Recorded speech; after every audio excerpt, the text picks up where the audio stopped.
Olá, sejam bem-vindos a mais um episódio do podcast Energia do Futuro.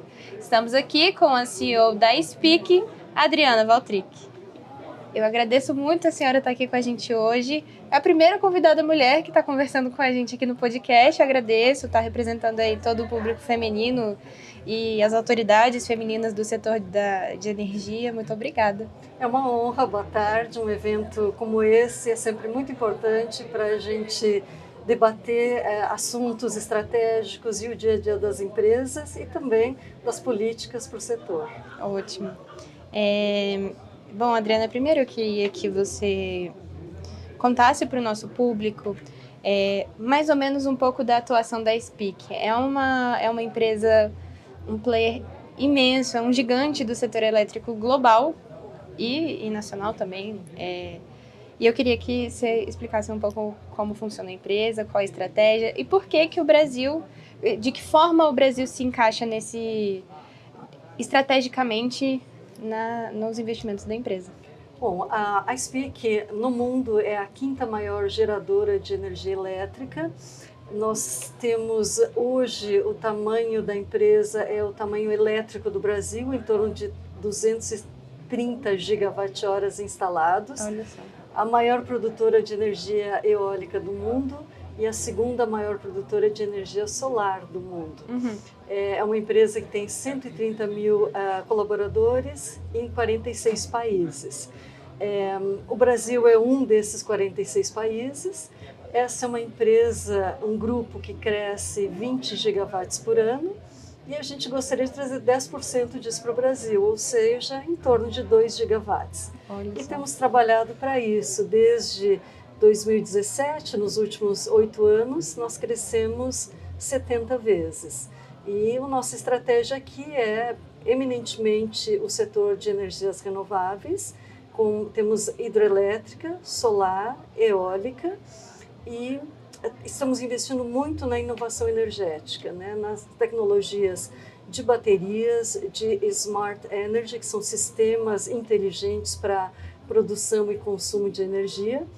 E temos também uma participação societária na Gás Natural Açu, que é um complexo termoelétrico que é fundamental para a energia firme do Brasil, à medida que o sol e o vento nem sempre estão disponíveis. Então, o Brasil precisa da energia firme, que vem ou de hidrelétricas ou de térmicas. Uhum. E temos, então, a hidrelétrica e térmica a gás natural, que é a fonte firme térmica menos poluente. Uhum.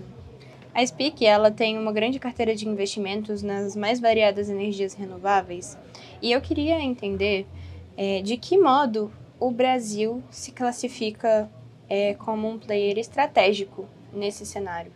O Brasil é um país que tem grandes recursos naturais, tanto hídricos, quanto solar, quanto eólico.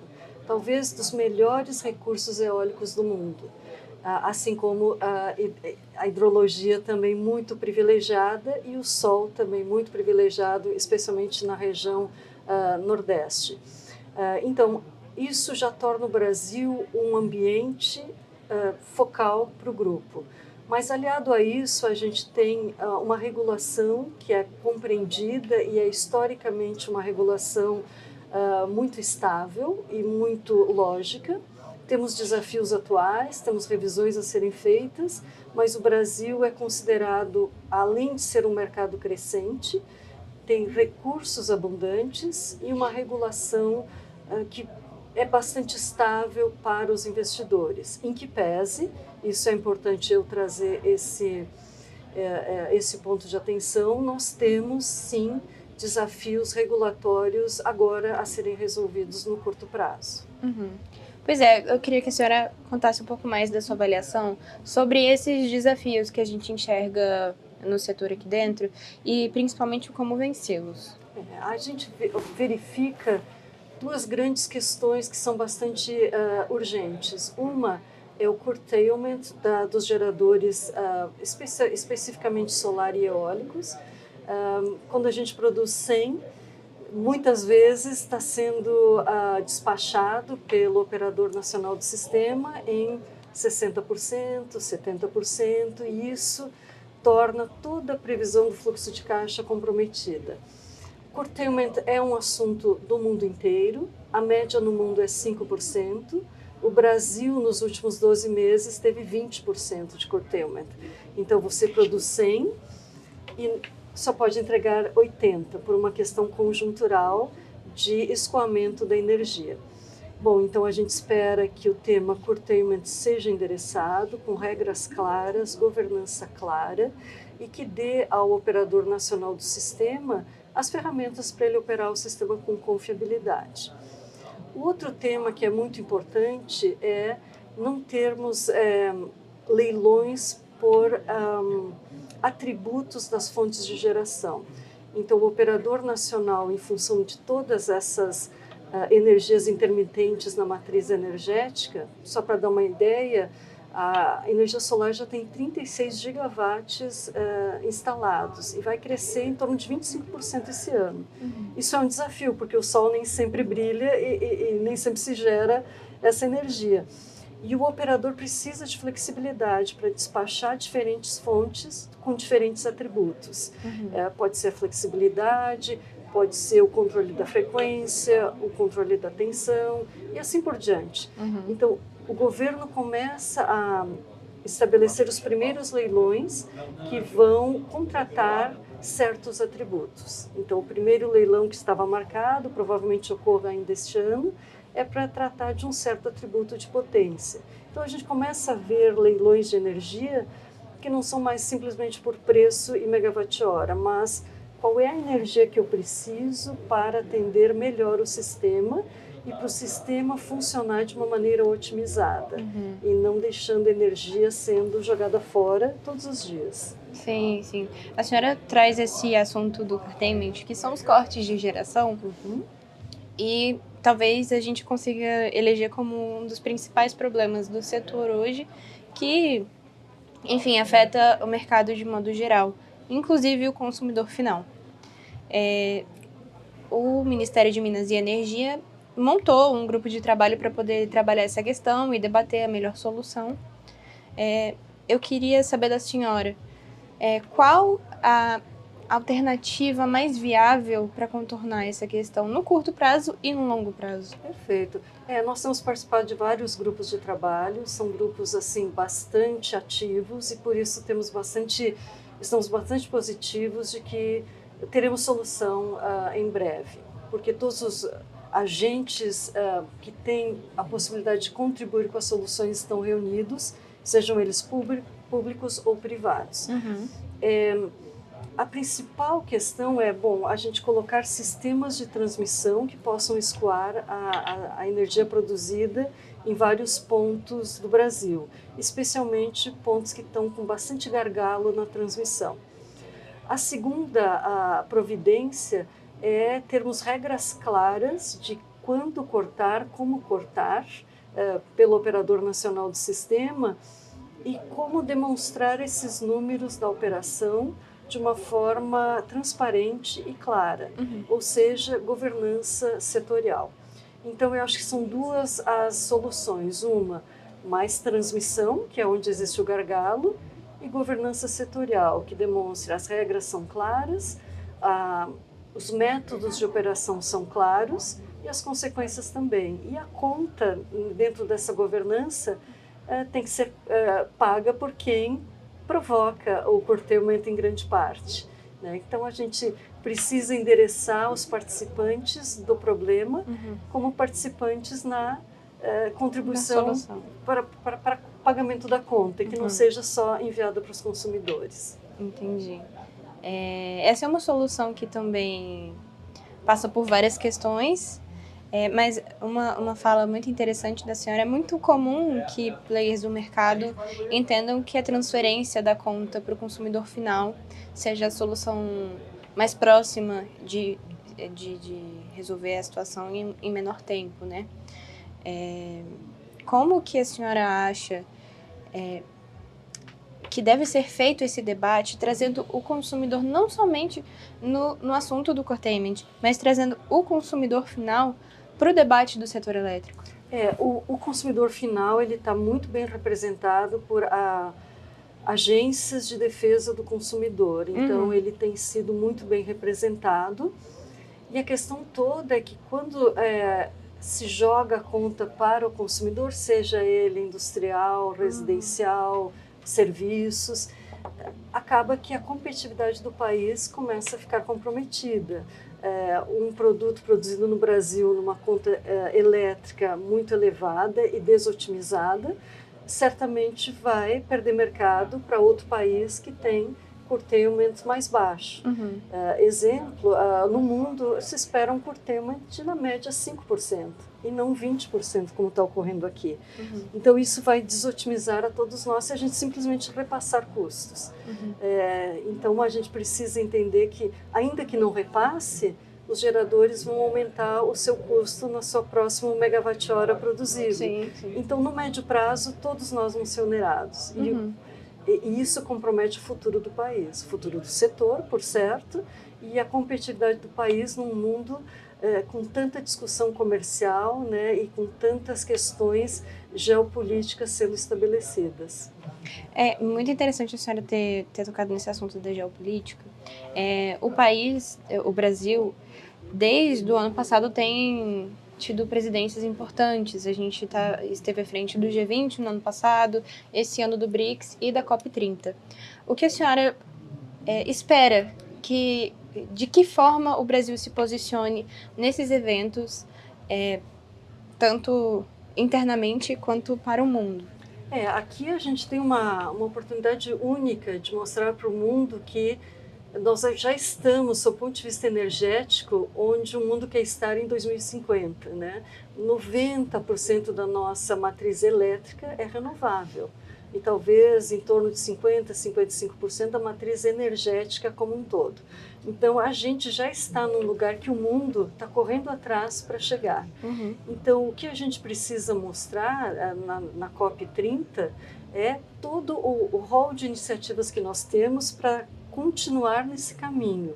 E para, mais do que isso, fazer com que a transição energética ela também se transfira para as comunidades, para as questões sociais, para questões culturais, ou seja, para que ela também ajude a resolver questões que vão além da energia, mas que vão ao encontro de comunidades e na solução de desigualdades no acesso à energia, no acesso à mão de obra especializada, na possibilidade de transformar realidades tão distantes para onde está indo a transição. Né? Nos lugares mais remotos do Brasil, a gente consegue agora ver parques solares, parques eólicos, mas a energia e a tecnologia por si só, elas não consertam condições sociais pré-existentes. E nisso o Brasil pode demonstrar o quanto a transição energética tem gerado efeitos em questões de desigualdades anteriores à chegada das energias renováveis. É muito interessante a senhora trazer isso para cá, esse assunto que a senhora está dizendo a respeito do papel social da distribuição da energia de modo igual, está sendo discutido a fundo pelos grupos do BRICS, do qual participa o MME. E durante essas discussões, se faz esse paralelo da segurança energética versus a transição energética. De que modo a senhora acha que esses dois mundos se encontram e como é possível, a partir disso, fazer com que exista essa mudança de realidade da qual a senhora está comentando, para trazer isso para um cenário de desenvolvimento do país, economicamente, socialmente, de distribuição, de menor desigualdade do Brasil? Perfeito. Esse é um ponto importantíssimo que a gente está tocando aqui. O Brasil tem uma grande oportunidade de se reindustrializar, de fazer novas cadeias de valor e novas cadeias tecnológicas. Então, no mundo se sabe que a transição energética ela traz crescimento econômico, desenvolvimento tecnológico, acesso à energia, requalificação da mão de obra, novas possibilidades de educação técnica das populações. No entanto, em todas as revoluções tecnológicas da humanidade, a revolução ela não conserta sozinha questões que já existiam antes de desigualdade. Isso na história da humanidade. Então, se diz e se demonstra que a transição energética tem dois pilares. Um que é o explícito, que é a tecnologia, os dados e o investimento, e o outro que é implícito, que é aquele que encontra as comunidades, dialoga com a sociedade, traz mudanças regionais e com acesso da energia cria a possibilidade de melhoria social.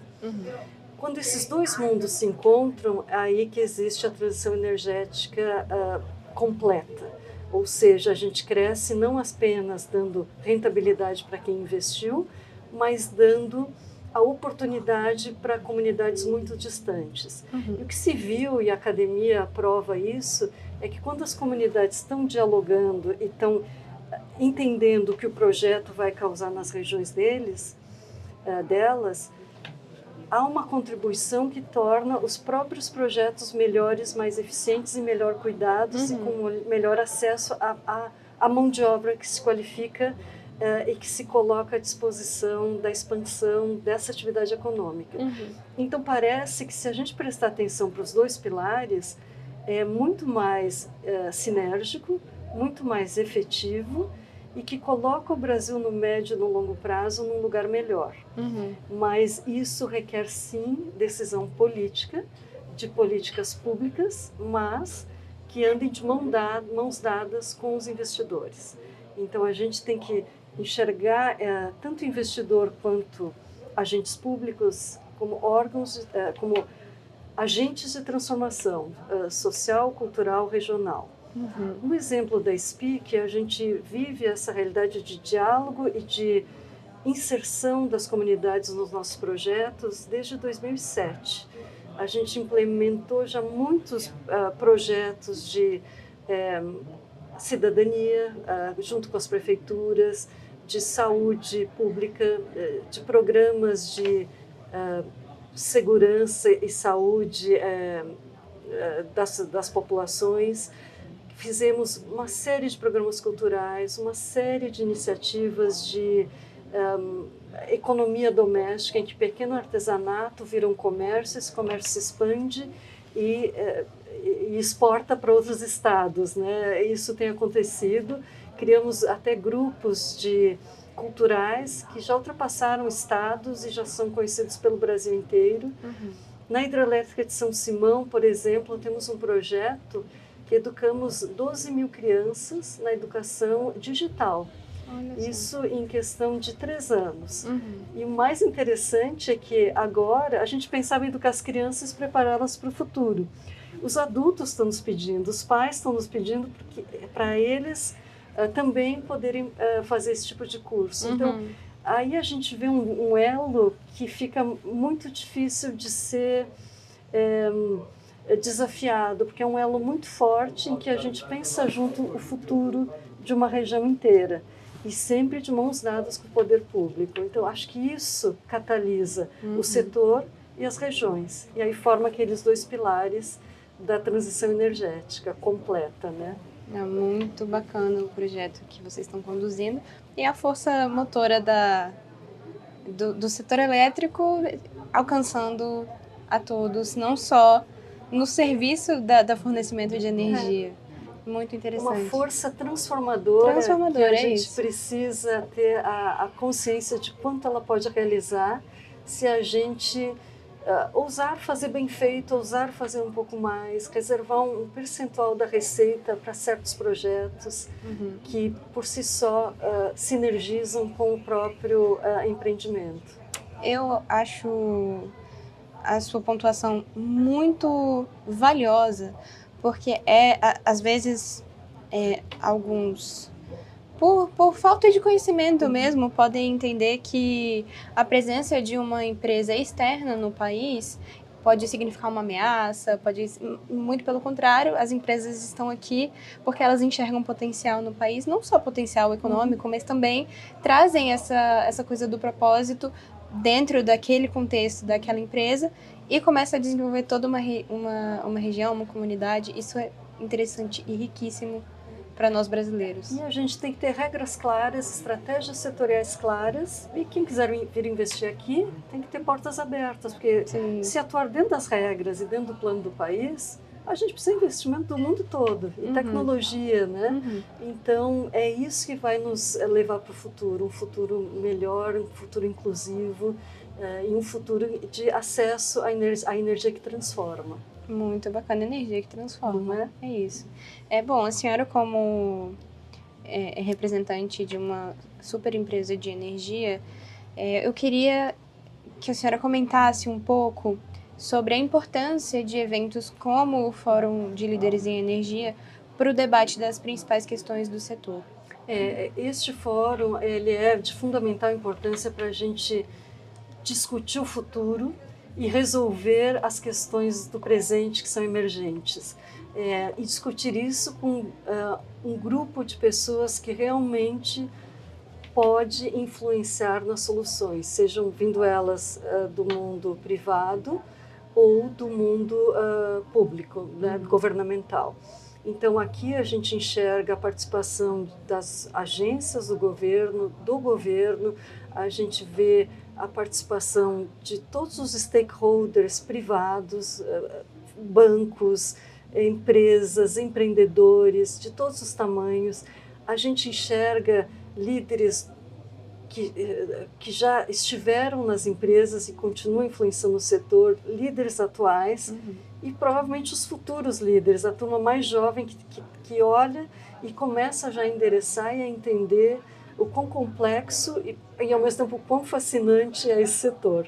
Então, eu acho que aqui se reúne uma massa de inteligência que, sem dúvida, vai levar o nosso setor para frente e, por consequência, o país.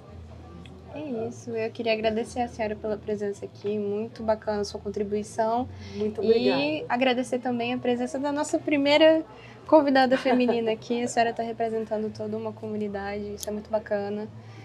E você que chegou até aqui, nos siga nas redes sociais. Muito obrigada por ter assistido até o final e até a próxima.